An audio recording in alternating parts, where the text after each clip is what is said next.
Before we begin, I thought it would be fun if everyone lets me know in the comments where they're watching this video from.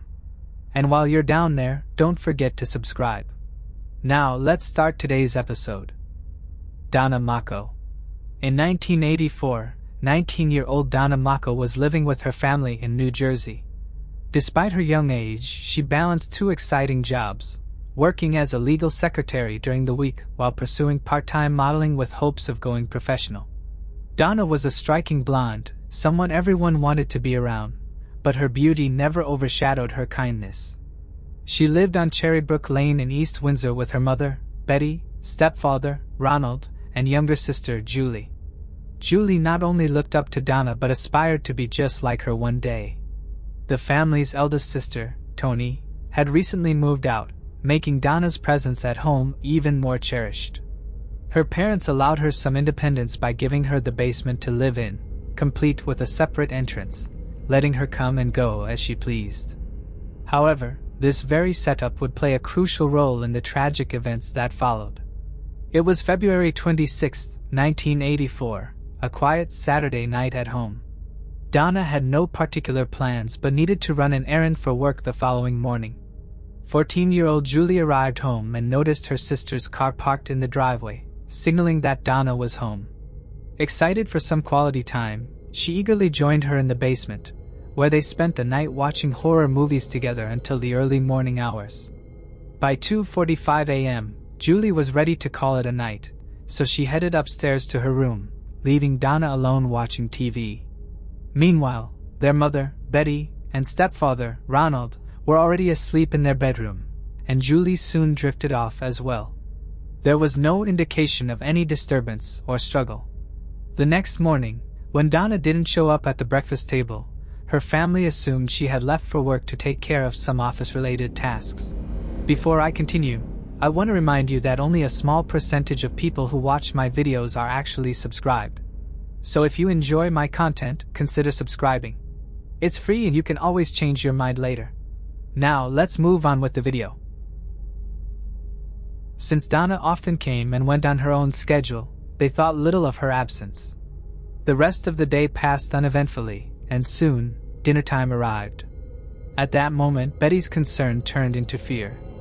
It was completely out of character for Donna to be gone for so long without informing her family. She never spent the night elsewhere, and she always joined them for dinner unless she had prior plans. Hoping she had somehow missed Donna's return, Betty decided to check her daughter's basement room. As she made her way downstairs, she was startled to find the room in complete disarray. Donna was nowhere to be seen, but it was clear that something was terribly wrong.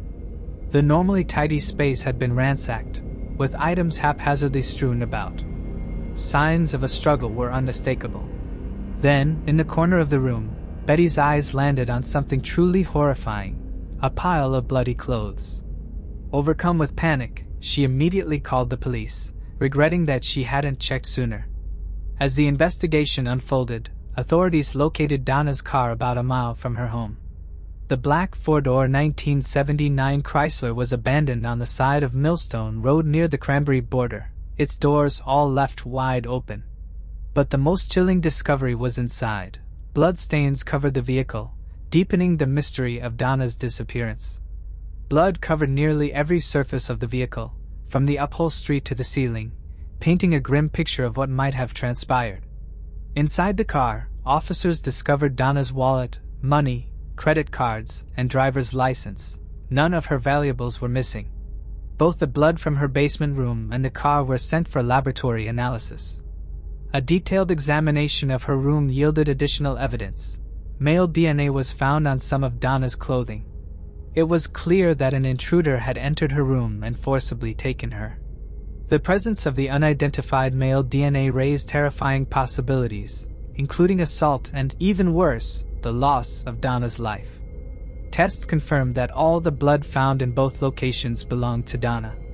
However, with DNA technology still in its infancy, investigators had no way to match the evidence to a suspect, leaving them with more questions than answers.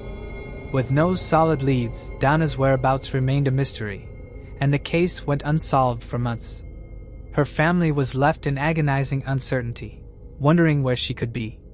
Tragedy struck the Makos once again just 6 months after Donna's disappearance, when her stepfather, Ronald, passed away. The devastating loss weighed heavily on Betty and Julie, compounding their grief. In 1986, Toni got married and tried to move forward with her life. The following year, in 1987, Betty and Julie relocated to Carrollton, Texas, hoping for a fresh start. However, misfortune followed them. Since they were still settling in, they stored their belongings in a storage unit, a decision that proved costly.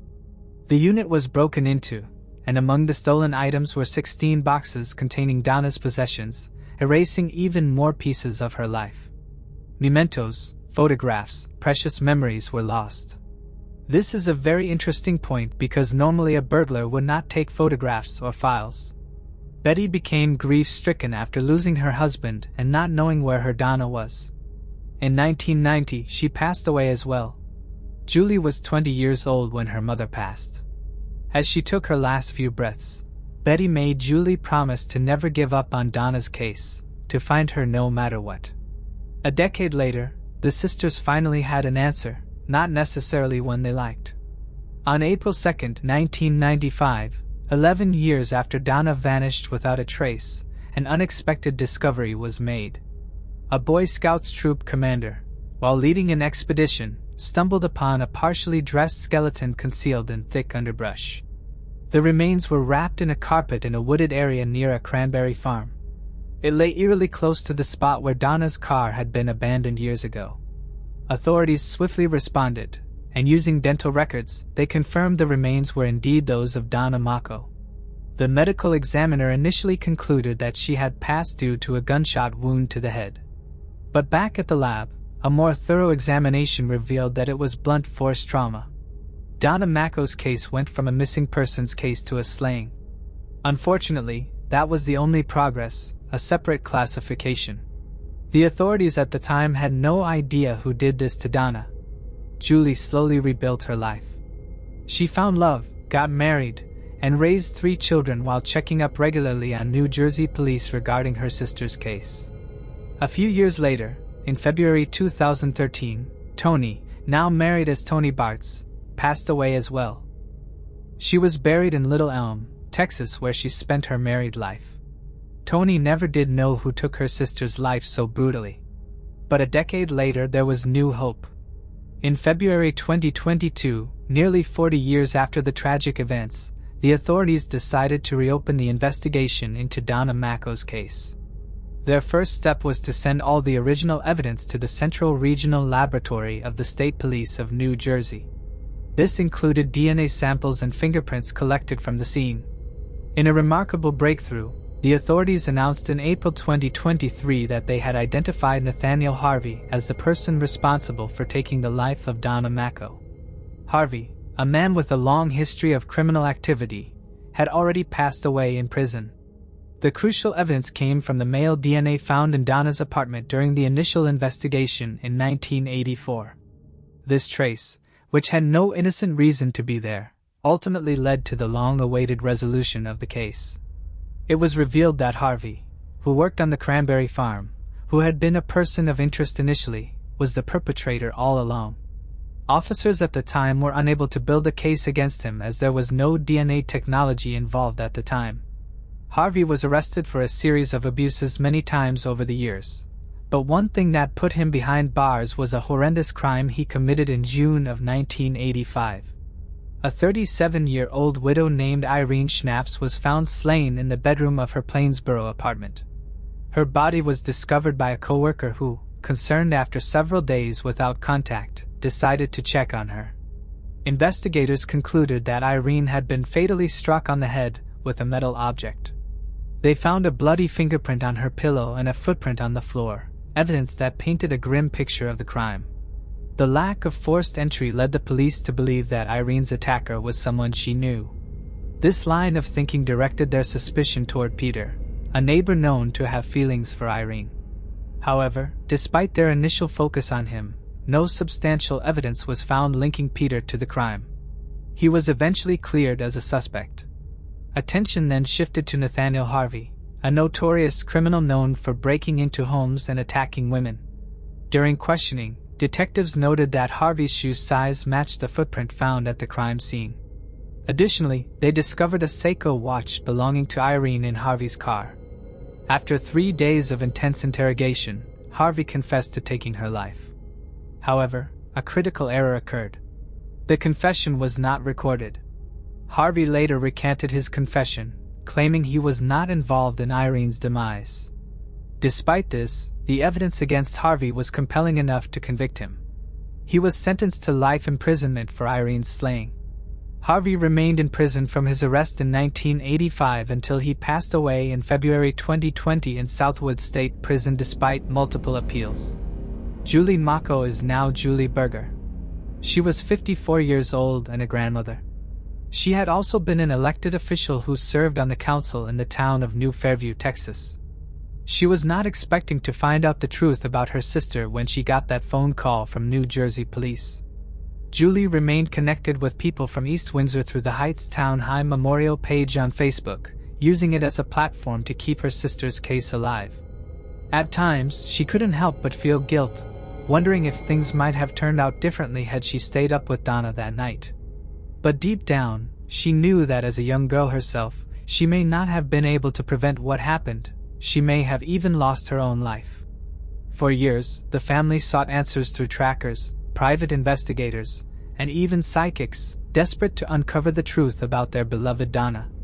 Finally, when a name was put to the case, it brought Julie a sense of closure, however small. She will always cherish the moment when she and her husband went to retrieve Donna's remains after the investigation was officially closed. As she stood there, a tiny ladybug landed on her arm. In that quiet, intimate moment, she felt certain it was Donna reaching out, offering a sign of gratitude and peace. Moving on to the next case. Freeway phantom killings. Between April 1971 and September 1972, 6 young African American girls were abducted and murdered in the Washington, D.C. area by an unidentified perpetrator known as the Freeway Phantom. The victims ranged in age from 10 to 18 years old. Carol Spinks was a reserve 13-year-old and a 7th grader at Johnson Junior High School in Washington, D.C. She had an identical twin sister named Carolyn. On April 25, 1971, Carol's older sister, Valerie, asked her to run a quick errand to a nearby 7-Eleven to pick up some groceries. As an incentive, she told Carol she could use part of the money to buy herself a soda. Carol agreed, took $5 from her sister, and started walking toward the store, which was only about half a mile from their home. On her way to the store, Carol ran into her mother, who scolded her for being out alone and instructed her to come straight home after buying the groceries. Carol assured her that she would. She reached the convenience store, purchased the items along with a soda for herself, and then left.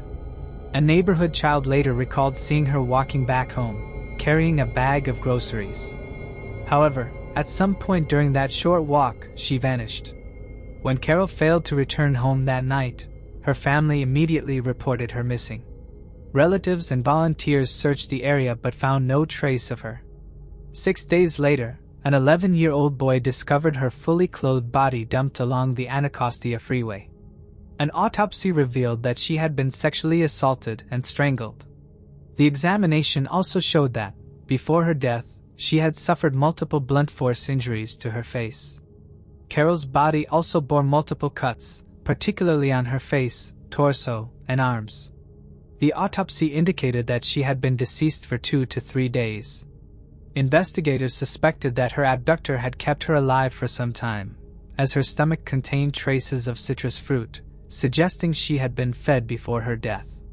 The only physical evidence recovered was a collection of small green fibers found on her clothing. Authorities believe these fibers might have come from a vehicle, carpet, or rug, but they failed to provide any substantial leads. Darlene Denise Johnson, a 16-year-old girl from Congress Heights, lived just a few blocks away from Carol's home.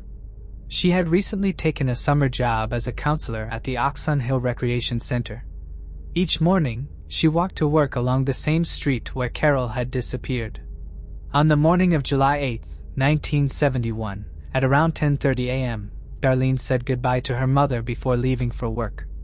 She mentioned that she would be staying overnight at the rec center, as they were hosting a sleepover event for the children that would continue into the following morning. Darlene never made it to work that day. When she failed to return home and was confirmed to have never arrived at her job, she was officially reported missing. Several witnesses later came forward with accounts of seeing her on the day she vanished. One individual claimed to have spotted her with her boyfriend that afternoon, but the boy's mother refused to allow police to question him. Another witness reported seeing Darlene riding in a black car with an older African-American man around the time of her disappearance, but they were unable to provide any detailed description of the vehicle. A few days later, an employee from the DC Department of Highways and Traffic pulled off the road due to car trouble. As he stepped out of his vehicle, he noticed a body lying in the grass nearby. He immediately contacted the authorities, and upon arrival, police recovered the remains. The victim was soon identified as Darlene Johnson. Due to the severe decomposition of her face and body, the medical examiner was forced to remove her fingers for identification purposes. Her remains were discovered a mere 15 feet from where Carol Spinks had been found just 2.5 months earlier. An autopsy was conducted, but the extent of decomposition prevented the determination of an exact cause of death. Despite the striking similarities between Carol and Darlene's cases, including their manner of disposal, the authorities did not initially acknowledge the presence of a serial killer. Brenda Crockett was a 10-year-old girl living with her family in northwest Washington, D.C. On the evening of July 27, 1971, around 8 p.m., her mother sent her to a nearby Safeway store, just 5 blocks away, to purchase bread and food for the family's 3 dogs. Brenda's mother later recalled instructing her to take a friend along, but it appeared that Brenda left on her own. When she failed to return home after an hour, her mother went out to search for her, while Brenda's only sister, Bertha, remained at the house with their mother's boyfriend. As Bertha waited at home, the sudden ringing of the phone startled her. When she answered, she was shocked to hear Brenda on the other end. Crying, Brenda told her sister that a white man had abducted her and taken her to Virginia but was now sending her home in a taxi. Before she could say more, the call abruptly ended. Given that Virginia was roughly 200 miles from where Brenda had last been seen, and she had only been missing for 3 hours, it seemed improbable that she was truly that far away. About 25 minutes later, around 10 p.m., Brenda called again, this time speaking to her mother's boyfriend. When he asked if she knew where in Virginia she was, she responded, "No. Did my mother see me?" He replied, "How could your mother see you if you're in Virginia?" In the background, the sound of footsteps could be heard before Brenda said, "I'll see you," and the call suddenly cut off. That was the last time anyone ever heard from her. Approximately 8 hours after Brenda's disappearance, a hitchhiker that was traveling on US Route 50 discovered the body of Brenda. She had been sexually assaulted and strangled with a scarf. Her bare feet were pristine, like someone had washed them. Authorities also found small green fibers, just like the ones found at Carol's crime scene. Nino Moshe Yates was a 12-year-old who lived with her father and stepmother in an apartment in northeast Washington, D.C., along Bending Road. Her stepmother had just had a baby, and Yates' dad needed to be with his wife and the newborn at the hospital. On October 1, 1971, Nino Moshe Yates was sent by her family to Safeway grocery store, which was just down the street from their apartment. She had been sent to buy sugar, flour, and paper plates. Later, a store clerk said that she had purchased the items from him at around 7 p.m. This would be the last time she was seen alive. Afterwards, an employee would find the same items outside of the store, scattered along the street. 3 hours later, a 16-year-old boy found Nino Moshe's body along Pennsylvania Avenue just east of Washington, D.C. She too had been sexually assaulted and strangled. Coroners would later note that the strangulation was excessive, with the girl's esophagus having been broken. Green fibers were also found at the crime scene, indicating a link to the previous murders. The only clue that came to the police was from a neighbor who saw Nino Moshe Yates getting into a blue Volkswagen. This neighbor had thought nothing of it at the time, since one of her family's friends drove a similar car. The police were unable to find the person driving the blue Volkswagen, and the killings continued. Brenda Denise Woodward was an 18-year-old that lived with her family in Baltimore, Maryland along Maryland Avenue. In the fall of 1971, she began taking night classes at Cardozo High School, hoping to improve her typing and shorthand skills. On the evening of November 15, 1971, she and a classmate stopped at Ben's Chili Bowl for dinner. The classmate usually drove her home, but his car was in the shop, so the pair took the bus. Woodward got off a few blocks later and transferred to another bus while her classmate continued on. This was the last time she was seen alive. The following morning, police officer David Norman spotted Brenda's body on Hospital Drive, just south of Route 202 near Prince George's Hospital. Brenda's velvet coat was draped over her. Her black turtleneck was inside out and buttons were missing from her coat and skirt. She had been sexually assaulted, strangled and stabbed 4 times. Investigators would find defensive marks on her hands and arms indicating that she fought her killer. Investigators also discovered a puzzling note written in pencil which was stuffed in Brenda's coat pocket. The note read, "This is tantamount to insensitivity to people, especially women. I will admit the others when you catch me if you can. Freeway Phantom." Authorities theorized that Brenda wrote the note as dictated by the killer because the FBI matched it to other writings by her. Police also found 2 different hair samples on Brenda's clothing. One belonged to a Caucasian man and the other belonged to an African American man. Despite having the hair samples, police were unable to determine the identity, or even confirm if any of them had come from the actual killer. Following the murder of Brenda Woodward, the Freeway Phantom disappeared for a while, leading police to believe that he had left the area or gotten locked up for another crime. However, 10 later, he would strike again. Diane Denise Williams was a 17-year-old who had just started her senior year at Bayou High School in Washington, D.C. On September 5, 1972, Diane cooked dinner for her family and then set off to visit her boyfriend for the evening. Diane would spend the evening with her boyfriend and would later walk him to the bus stop for her trip home to Holly Terrace in the southeast. Diane was last seen by her boyfriend boarding a city bus. She never made it home that night. On September 6, 1972, the body of Diane was found by a trucker who had pulled off the road along Interstate 295. He notified the police and it was immediately theorized that Diane was a victim of the Freeway Phantom.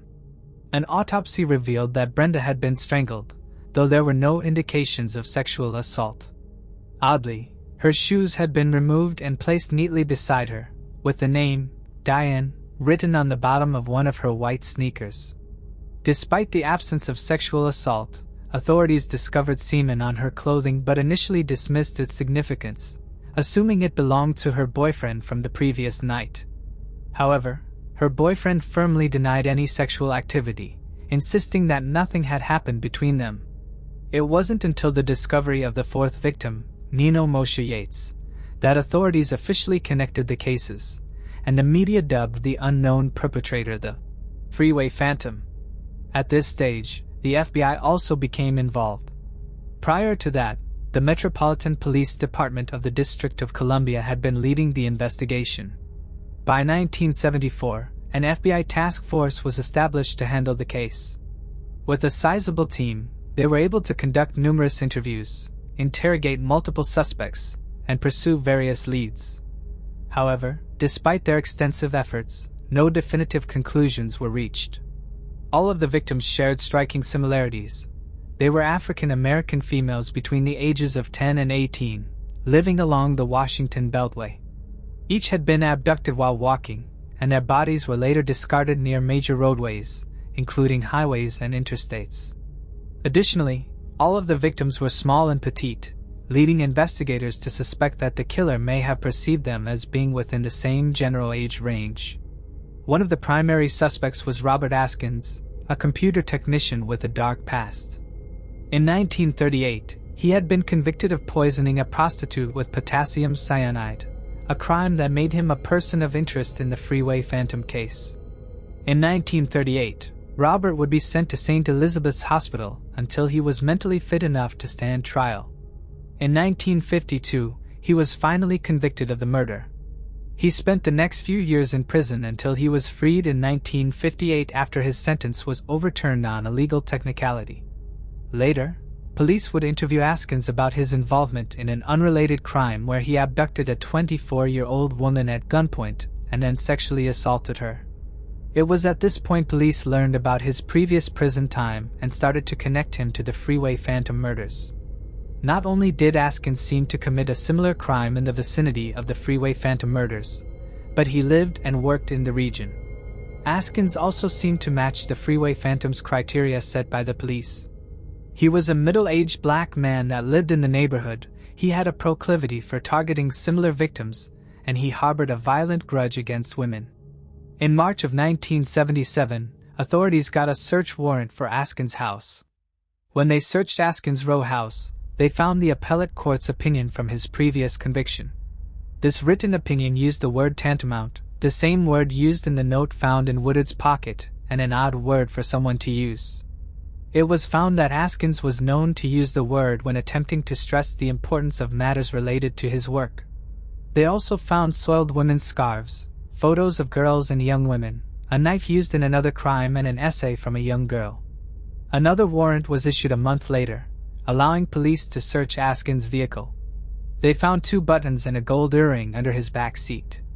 However, police didn't have any evidence to tie him to the Freeway Phantom killings. The green fibers found on 5 of the 6 victims didn't match the fibers found in his home or car, and hairs found on them came back negative. Askins was later convicted of kidnapping and raping 2 other women in the district several years after the Freeway killings and received a life sentence. He died in prison on April 30, 2010 at age 91. One of the other leads were the Green Vega Rapists, a gang who were known for abducting and raping girls and women in the Washington, D.C., Maryland area. These men drove around in a green Chevy Vega, which they used to kidnap and sexually assault young women. The girls were all similar ages to those who were victim to the Freeway Phantom killings.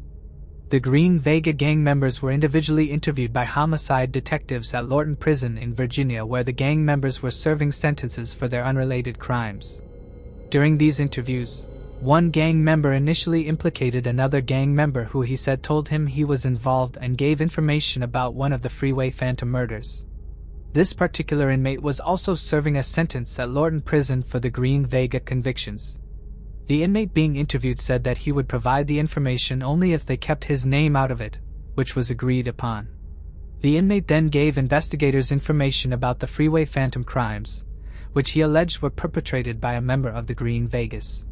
He gave details of the specific dates, times, and locations which was not provided to the public but which was known only to the perpetrator and to detectives.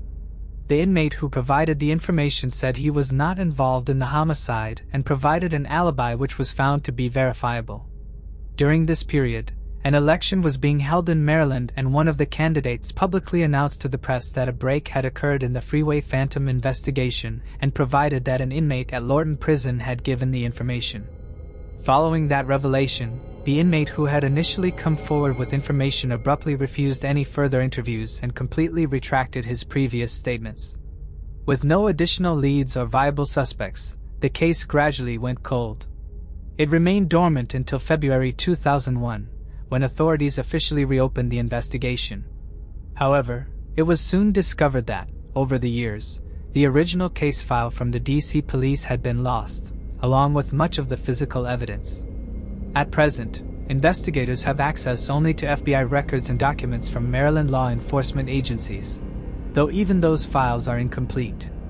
Fortunately, the semen sample collected from Diane's crime scene had been preserved and was sent to the Maryland State Police for further examination. However, a devastating mishandling of evidence followed. The sample was initially forwarded to the FBI, but after years of inaction, the FBI returned it to the Maryland State Police without conducting any tests.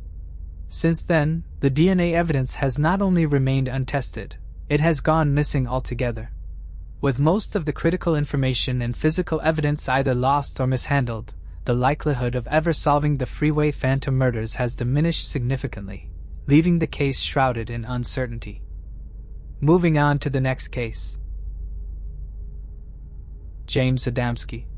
James Adamski, an 18-year-old from Cheektowaga in Erie County, New York, lived with his family on View Court. On the night of October 30th, 1982, he dressed in what he called his American Gigolo costume and headed out to a Halloween party at a bar on Transit Road in Depew. Before leaving, he shared a moment with his younger brother, Andy, kissing him on the forehead and saying, "Have a good time trick-or-treating, kid." It was the last time Andy would ever see him. James attended a pay-one-price, drink-all-night party at the bar and left early on Halloween morning, setting out on foot for home, which was about 2 miles away. He had been drinking and was last seen leaving with a girl before continuing alone along Transit Road near Broadway at approximately 3:30 a.m. When James failed to return home that morning, his mother grew increasingly concerned. James was respectful of his parents and would never have stayed away all night without telling them. James was reported missing to the police. An extensive search was conducted involving Lancaster Town Police, volunteers, and firefighters. Weeks went by without any sign of James. Then, on December 26, 1982, 4 miles from where James was last seen alive, a couple of rabbit hunters found his body under leaves and twigs in a wooded area west of Ransom Road. James was still wearing his American Gigolo costume. An autopsy revealed that he had numerous wounds on his forehead. He had most likely been beaten to death with a blunt object by one or multiple people. The killer or killers had made an effort to hide the body. Police believe that James was likely picked up in a car by someone in his inebriated state from the place he was last seen and then driven 4 miles to where his body was found. It remains unclear whether James willingly got into a car with someone he knew or if he was forced inside. Authorities questioned his friends, family, former girlfriends, and others who attended the party that night, but no suspects ever emerged. According to his family, James had no known enemies.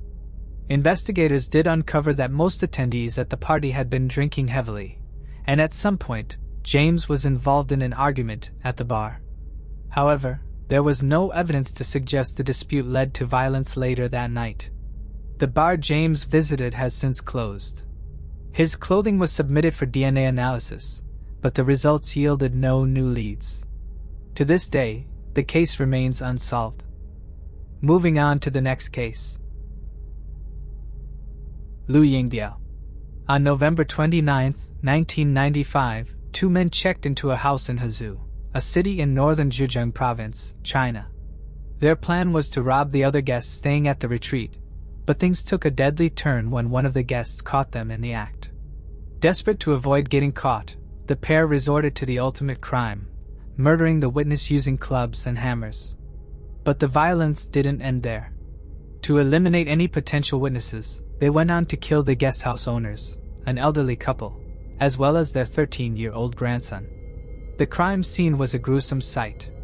Making matters worse for Chinese authorities, the guest house had no CCTV surveillance, and there was no official guest log, leaving investigators with nothing to go on. As a result, the 2 perpetrators managed to evade justice for more than 2 decades. Meanwhile, a man named Lu Yongbiao became a prominent Chinese crime writer to moderate success, penning several novels in the 2000s, including his most well-known name, The Guilty Secrets. In the preface to this book, he discusses the idea of writing a story about an author who gets away with committing a series of murders. He also had plans to write another book with a female protagonist called The Beautiful Woman Who Kills. He had hopes that this novel would be adapted for the big screen and had previously had one book, a work of historical fiction turned into a 50-episode TV series. The books themselves had won him several awards. Little did anyone know that Lu was basing these books on his own experience with several homicides. At the original crime scene in 1995, authorities had, of course, gathered evidence, including a cigarette butt. At the time, the DNA did not match anyone in any kind of law enforcement database, but the DNA was kept on file. In 2017, the authorities traveled over 15 provinces looking for suspects. They compared the DNA on file to that of data on over 60,000 people in the space of 2 months. Then at last, their hard work paid off. The DNA matched the clan name Lu in Nanling. From here and through meeting the clan, the police locked down Lu Yongbiao as a suspect. On August 8, 2017, 2 undercover policemen arrived at Lu's door posing as researchers who were looking into his family tree. When they asked him for a DNA sample, he agreed. Later, Lu said he suspected the pair were cops, but felt like his time was coming to an end and he was tired of living with the guilt and the images in his head. A few days later, on August 11th, Lu Yongbiao was arrested, age 53. He had sent his wife and daughter away so they wouldn't witness him being placed in handcuffs and had contacted his accomplice, Wang Muming, to tell him that the pair should face their fate. He left a letter for his wife admitting to his crimes and telling her of his mental torment over the years. In later statements, Lu admitted that the criminals had slain the guest house lodger because, quote, he looked wealthy, but all they found on him was a watch, a ring, and the equivalent of little over $1 in cash. He also described how the horrific crime scenes and gruesome details had haunted him, calling them worse than dying. He admitted that the executions had been so inhumane that he deserved to die 100 times for committing them. On July 30, 2018, Lu and Wang were found guilty of first-degree robbery and homicide and were sentenced to death. Despite Lu's once successful literary career, it seems unlikely that any of his remaining unpublished works will ever be released to the public. Moving on to the next case. Richard Klinkhamer. Richard Klinkhamer was born on March 15, 1937, in the Netherlands and endured a difficult childhood. His mother had an affair with an SS officer, and during the war, she was sexually assaulted by another German soldier. When she returned to Holland, vigilante locals subjected her to public humiliation by shaving her head in a brutal display of retribution. Struggling to survive, she eventually turned to sex work to make ends meet. As a young man, Richard joined the French Foreign Legion and fought as a soldier.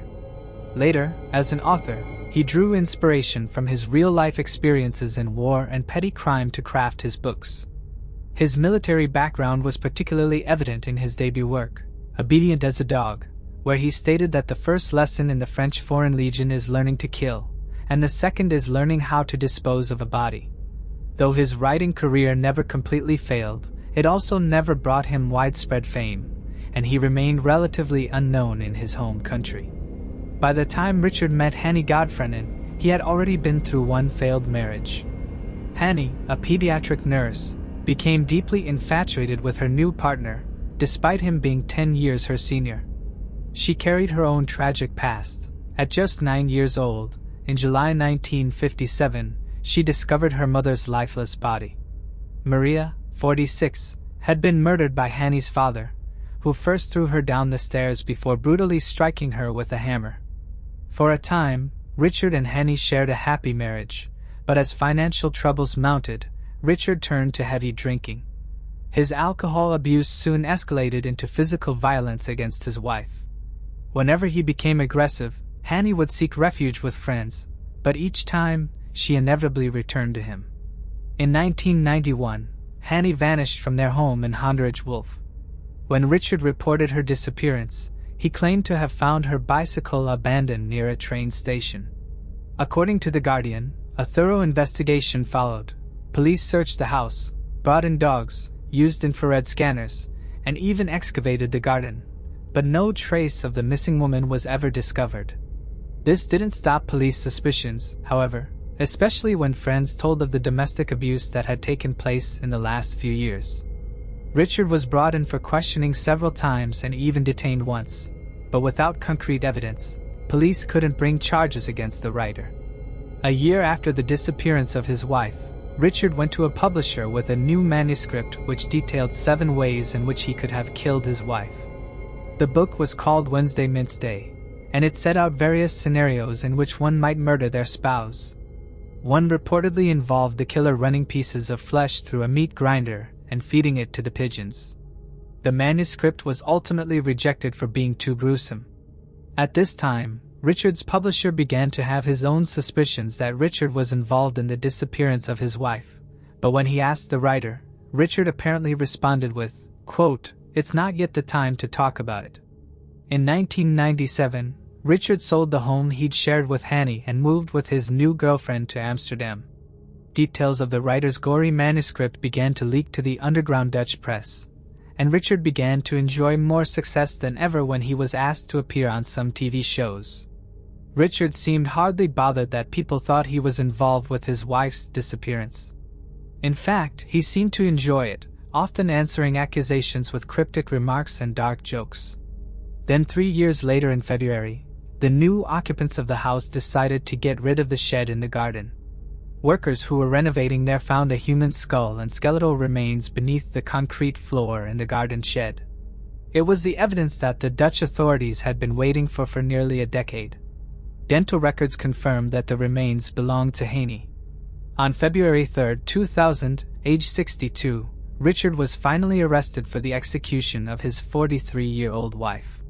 He hadn't reported her missing for 6 days after he'd taken her life and told authorities that he had beaten her to death during an argument on January 31, 1991. Afterwards, he dug a hole in the shed, dumped her body, and filled the hole with concrete. He reportedly used compost to disguise the rotting smell. While the general gist of what happened that day seems to be the same across all accounts, none of them agree on what weapon was used. Some reports suggest the weapon was a wooden bat or the handle of an object, while others claim it was a crowbar or a wrench. Regardless of what was used, the result remained the same. A 43-year-old woman lost her life at the hands of her violent, abusive husband. Stories like this are sadly common, yet each one is tragic in its own right. In February 2001, Richard was sentenced to a mere 7 years in prison. Even more unsettling was his early release in February 2003 for good behavior. Then, in February 2007, his controversial manuscript was finally published. What made matters even eerier was the cult-like following it seemed to attract. Fans of Richard created projects about him and sought him out for photographs, while his neighbors still described him as a good man, despite the horrors he had committed. In 2016, at the age of 72, Richard ended his own life. Moving on to the next case. Shraddha Walker. Shraddha Walker was born in 1995 in Vasai, a town located in the Palghar district of Maharashtra, India. She lived with her parents, Vikas Madan Walker and Suman Madan Walker, along with her younger brother, Shraddha Walker. Shraddha pursued a bachelor's degree in mass media at the New English School of Viva College. During their adolescence, Shraddha and her brother often witnessed conflicts between their parents. Eventually, in 2016, her father, Vikas, separated from her mother, Suman. He moved into a separate home with his mother, leaving behind his children and soon-to-be ex-wife, though he remained in the same locality. Shraddha and her brother continued living in the family home with their mother. In 2018, she decided to take on full-time work to help ease the financial burden on her mother. Coming from a small city like Vasai, which lacked the vast opportunities of a major metropolis, Shraddha made the decision to move to Mumbai in search of better prospects that could improve both her own life and her family's well-being. With the help of a friend, Shraddha, she relocated to Mumbai and rented a modest flat. Soon after, she secured an entry-level position at a call center for a multinational company in Malad, Mumbai. Since Shraddha was new to the city, she was eager to make friends. While working at her new job, she met Aftab Amin Poonawala.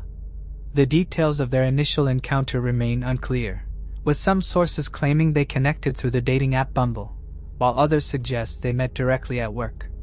Regardless, Aftab was employed at the same company as Shraddha, and coincidentally, he had also lived in Vasai before moving to Mumbai for work. This shared background quickly led to a strong friendship. Aftab had attended St. Francis High School in Vasai and later earned a bachelor's degree in management studies from LS Raheja College. He had a passion for cooking and even maintained a food-centric Instagram account under the handle Hungry Chakra, where he reviewed various restaurants and eateries. As time passed, Shraddha and Aftab grew closer, spending much of their free time together. They frequently spoke on the phone and met outside of work, strengthening their bond beyond just friendship. Aftab shared Shraddha's love for traveling and hiking, which deepened their bond both as friends and as romantic partners.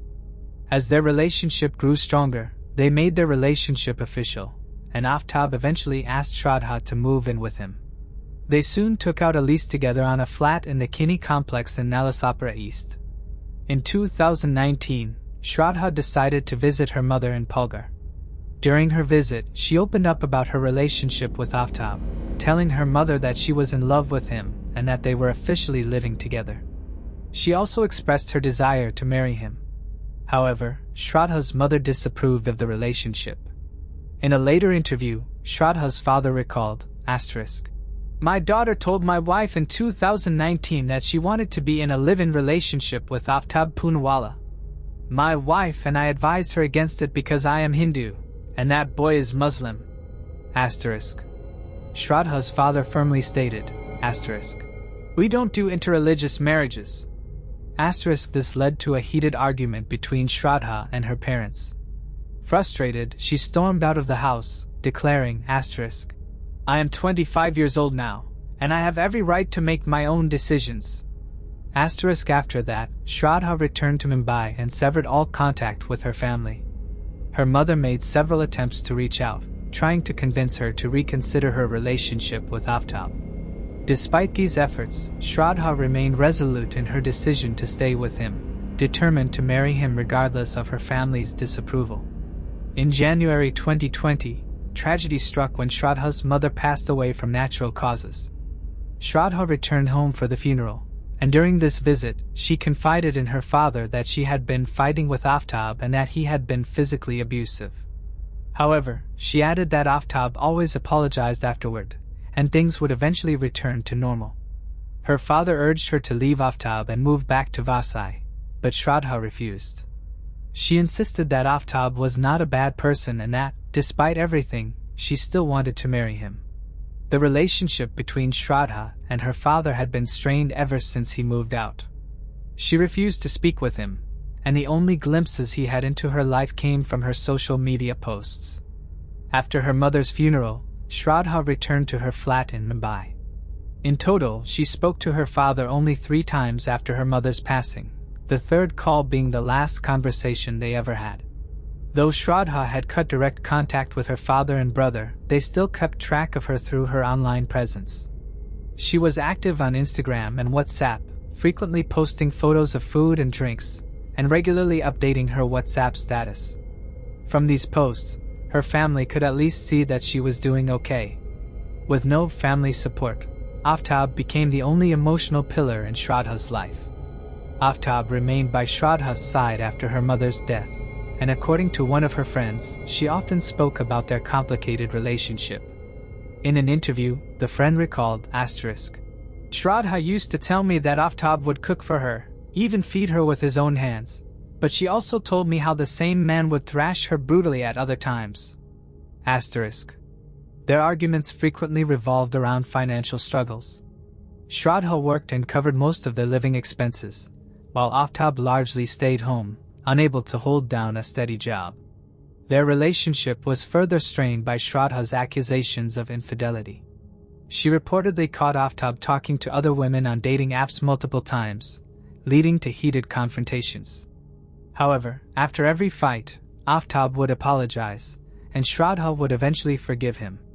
Despite the abuse and their ongoing conflicts, Shraddha still wanted to marry Aftab and build a life together. However, he continuously postponed any commitment. Aftab later told friends that he felt pressured by Shraddha to marry, and he claimed that this pressure often escalated their disagreements into violent fights. By mid-2020, Aftab's parents had learned more about his relationship with Shraddha. Like her own family, they were also against their union and discouraged him from pursuing an interfaith marriage. However, Aftab remained steadfast in his decision. In October of that year, the couple relocated from their apartment in Nagaon to the Regal Cooperative Housing Society in Vasai. Reports suggest that on their rental application, they falsely stated that they were a married couple. Shraddha had not openly shared details about Aftab's violent outbursts with her friends. However, in November 2020, she reached out to one of them and revealed the extent of the abuse. The friend later recounted, "Shraddha reached out to me after being beaten up by Aftab. My friend and I went to their flat, confronted Aftab and threatened to file a case against him. Following this confrontation, Shraddha left Aftab and stayed at a mutual friend's house for 2 days. However, despite the intervention and concern of her friends, she ultimately returned to him.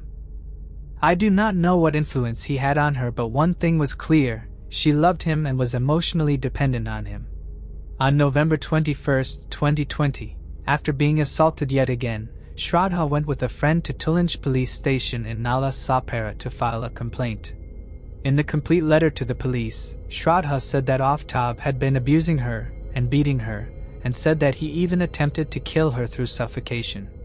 She further stated, quote, "He scares and blackmails me that he will kill me, cut me up in pieces and throw me away.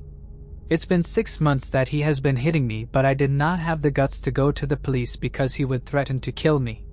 In the letter, Shraddha claimed that Aftab's parents would visit the couple on weekends and that they were aware he beat her. She submitted the letter and the police then asked her to get a medical exam for the official record. However, Shraddha changed her mind prior to doing so, most likely her friends suppose out of mortal fear. The police said that Shraddha had filed an application but that she had not proceeded further with the complaint as she neglected to file an FIR. An FIR is the first information report used by police organizations to triage cases. It is unclear why Shraddha chose not to pursue her police report further, but some sources claim that Aftab arrived at the station and entreated her to take back the complaint before submission. Otherwise, he claimed he would kill himself. While other sources claim that Shraddha never proceeded further due to Aftab's parents making a promise that Aftab would move out of the apartment. Shraddha still stayed with Aftab and regular arguments and fights continued throughout the year of 2021. Shraddha would pursue Aftab for marriage, but he was reluctant, which led to frequent fights, often turning physical yet again. In 2022, in an attempt to rekindle their relationship, Shraddha and Aftab decided to leave Mumbai behind and relocate to Delhi, hoping for better job prospects and a fresh start away from their families. Before making the move, they planned a hiking trip to Himachal Pradesh, a shared passion they believed might help them reconnect. According to one of Shraddha's friends, she had mentioned saving a small amount of money, which she hoped would sustain them for at least 2 months while they searched for jobs in Delhi. On June 5, 2022, the couple embarked on their short yet challenging trip, returning to their new home in Delhi on May 8. Initially, they checked into a hotel, where they stayed for 1 to 2 days. Around May 11 or 12, they visited a mutual friend in Chhattarpur, who assisted them in finding and renting an apartment in the area. With high hopes, they moved into their new home, believing this could mark the start of a better future together. However, the problems they had in their relationship continued in Delhi. Frequent fights would occur about trivial matters. Shraddha's friends and family had no idea that she had moved to Delhi. Shraddha's father and brother used to get updates about her life from her social media posts. However, by September of 2022, Shraddha had not posted anything for many months. Worried, Shraddha's father and brother tried contacting her several times. However, her phone had been switched off. They contacted Shraddha's friends, and one of her friends had told them that Shraddha and Aftab had moved to Delhi a few months prior and had been staying and working there. However, they said that they had not had any contact with Shraddha for the last few months and told them that her phone had been switched off for some time. Now extremely worried, Shraddha's father reported her missing at the Mumbai police station in September of 2022. The police started their investigation and soon tracked down Aftab living in the same Chhattarpur apartment. He was called to the Mumbai police station for questioning. He told police that Shraddha does not live with him anymore. He claimed that she left with another lover on the May 18th and that he did not know her whereabouts. The police did not pursue him further, thinking he was a depressed boyfriend whose girlfriend had left with another man. When the Mumbai police were not able to find any leads, however, they transferred the case to Delhi police, as Delhi was the last known location of Shraddha. Shraddha's father traveled to Delhi in early November and gave every detail that he knew to the Delhi police. Delhi police went to Aftab's apartment in Chhattarpur and questioned him. He again claimed that Shraddha left with a lover and that he did not know where she was. He also told police to find her quickly as he was worried and had tried to contact her but to no avail. Police then checked Aftab's call records and found that after May 18th, he had not contacted Shraddha at all. Police also found that Aftab had told his landlord a different story than what he told police about why Shraddha was not with them. Suspicions immediately fell on Aftab and he was taken to the police station and interrogated. During this interrogation, Aftab broke down and confessed to killing Shraddha. On the night of the May 18th, just 3 days after moving into their apartment, Aftab claims that Shraddha started pressuring him to marry her again, but Aftab did not want to and they started fighting and it turned violent. During the fight, Shraddha started screaming at him, and in extreme rage, Aftab recalls that he held her neck and choked her. According to Aftab, he was trying to silence her. However, by the time he took his hands off Shraddha's neck, Shraddha was dead. Aftab told police that even though he realized that he had just killed Shraddha, he was oddly relaxed. Aftab said that he slept that night in the same room where he had killed Shraddha. He then woke up the next day and started planning regarding how to dispose of her body. Aftab loved watching crime thrillers and he admitted to police that he was inspired by the American TV series Dexter. So the next morning, he went to the market and bought a refrigerator. The following day, he went out and bought a saw, plastic bags, bleach, a backpack and a few chemicals from different shops. All the while, Shraddha's body was still in their apartment. He then dragged her body into the bathroom and began chopping it into very small pieces. He then put them into plastic bags and put the plastic bag into the freezer. He would store the rest of her body in the lower compartment of the refrigerator where he also kept his groceries.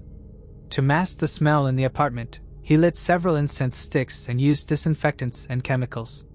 He also utilized several chemicals as well as bleach to wash the bathroom so that no bloodstains could be detected by forensics. According to police, Aftab's search history contained searches such as how to destroy a body, how to remove bloodstains, and how to decompose a body. Aftab recalled that after killing Shraddha, the breaking down of her body took 10 hours to complete. He recalls his exhaustion at the end of the arduous task and says that after he was done, he drank a beer, smoked some cigarettes, and proceeded to take a shower. Aftab reportedly was fond of ordering food from local restaurants on apps such as Zomato or other online food delivery apps, and so he ordered food to be delivered at his home. Police noted that in the aftermath of his crime, he would always order for 2 people in order to deter suspicion. He would go on to eat the food and put the leftovers in the very same refrigerator in which he was storing his girlfriend's body. On the May 21st, Aftab got up around 1 to 2 a.m. in order to take out a few plastic bags that had body parts in them. He put them in a backpack and took it with him. He would then walk to the Mehrori forest area, which was about a 20 to 30-minute walk from his apartment. There in the forest, he would dump the remains. He would not simply abandon the plastic bags but would empty them onto the forest floor so that the remains would decompose faster. He would then separately discard the plastic bags. After dumping the parts, he went back to his apartment in order to make note of how many body pieces he had thrown away. He would make a rough note of where he dumped each and every body part. The police would later find this diary in his apartment. For the next 10 to 15 days until around June 5th, he would wake up at night, take out a few of the plastic bags with the body parts, and throw them into the forest. He meticulously would plan which parts to dispose of first depending on which part would start to decompose at the earliest. On June 5th, he dumped Shraddha's head, but before that he poured kerosene over it and lit it on fire so that it became unidentifiable even if the head was found. He disposed of the remainder of the parts in several different areas of the city. Aftab reportedly dumped the tools that he used in the Mehrori forest. Police were in shock as to how he was able to do all of this in an area which is quite densely populated. Even his neighbors were shocked as they had no idea that Shraddha had even been living there. While he was dumping the body parts, Aftab also started using Shraddha's phone and pretended to be her. He would reply to friends on WhatsApp and he posted on social media several times so that her friends and family would not get suspicious. Police also found that during this time, Aftab was active on dating apps such as Bumble. He met a woman through this app and invited her to his apartment. She spent the night with him all the while. Shraddha's body parts and her head were still in his refrigerator. The woman, however, was unaware of this. Police noted that Aftab was strangely calm and relaxed during his interrogation. According to police sources, there was no remorse visible on his face during his interrogation. It was later found that Shraddha's phone was last active on October 23. After that, Aftab reportedly threw her phone into Versailles Creek in Mumbai. He did this when he was called to the Mumbai police station for questioning in October when Shraddha's father had finally reported her missing. During their initial investigation, the Delhi police found a pending water bill from Aftab's flat. The Delhi government provides 20,000 liters of water for free. While most houses in the neighborhood have no water bill, Aftab's flat had an outstanding water bill of 300 rupees, which led them to suspect Aftab was using his flat for nefarious purposes. Investigators believe that Aftab may have used a large quantity of water to clean up the blood stains. They note that Aftab probably left the shower on while carrying out his gruesome crimes so that he could cut the body parts easily with the blood flowing directly into the sewer. Neighbors told police that Aftab would regularly go and check the building's water tank. Their suspicions grew stronger when they found out that Shraddha's phone was used on May 26 in order to transfer 54,000 rupees from Shraddha's bank account to Aftab's account. Aftab had claimed that Shraddha had left him on May 18 only carrying her phone and that he had no contact with her since. The location of the bank transfer also turned out to be in the Chhatapur area. Besides this, on the May 31st, there was a chat with her friend from Shraddha's Instagram account. When the police found out the location of Shraddha's phone, it was also in Chhatapur. When questioned as to why Shraddha's phone location was traced to his exact home even though he claimed Shraddha had taken her phone with her, Aftab could not answer. It was at this moment that Aftab finally revealed the truth. It took 6 months for anyone to actually realize that Shraddha was dead. By that time, most of the body parts had decomposed. Police were able to recover 13 bone fragments from the Mehrori forest, and they were sent for forensic testing. On December 15, 2022, a forensic report stated that the bone samples found in the forest matched the DNA of Shraddha Walker's father Vikas Walker, confirming that the remains did belong to Shraddha. However, Shraddha's head remains missing, and the murder weapon has yet to be recovered. Investigators found various sharp objects in Aftab's flat, including knives and a handsaw, but none have been definitively linked to the crime. During forensic testing at Aftab's apartment, authorities managed to detect traces of blood, despite his repeated attempts to clean the space with chemicals and bleach. On December 23, 2022, forensic analysis confirmed that the recovered blood samples belonged to Shraddha Walker. These forensic findings played a crucial role in strengthening the case, as the investigation had previously relied heavily on Aftab's confession and circumstantial evidence, either of which would hold up in court. Without solid proof, Aftab could have retracted his confession, leaving the police without a strong case for prosecution. As a result, Delhi police are urgently searching for additional corroborative evidence to ensure a conviction. Meanwhile, Shraddha's grieving family remains hopeful that justice will be served. The investigation is ongoing. Thanks for watching. I hope you enjoyed exploring these intriguing cold cases with me. If you found the video fascinating, don't forget to give it a thumbs up and subscribe to Cold Case Mystique for more deep dives into unsolved mysteries. Your support helps me bring you more compelling content. Leave a comment below with your thoughts or any cases you'd like me to cover next. See you in the next video, and remember, the search for truth never stops.